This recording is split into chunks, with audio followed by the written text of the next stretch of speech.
Arwakini machiegni weche manyien mag kagi kacha. Nyinga Milton Ochieng' Awuor.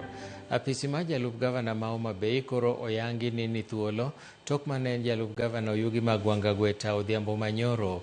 E oboke ne ute mag fwambo weche, gavana Gladys Wanga orwako Gweta mar Magwanga koduoko ne erokamano kuom ne yie tiyo kode kendo bolo lek mare matelo e kaunti no yiero mokalo. Kaluwore gi Wanga, pogruok maduong' nomienjo e kinde kod jalupne e wi gima owacho ni Magwanga dwaro telo e yiero mabiro, gino manomono gidhi nyime tiyo kanyakla e yor kwe mochweyo miyo Magwanga ogwe tao. Jalup gavana manyien ibiro wal kaluwore gi dwaro mar chik.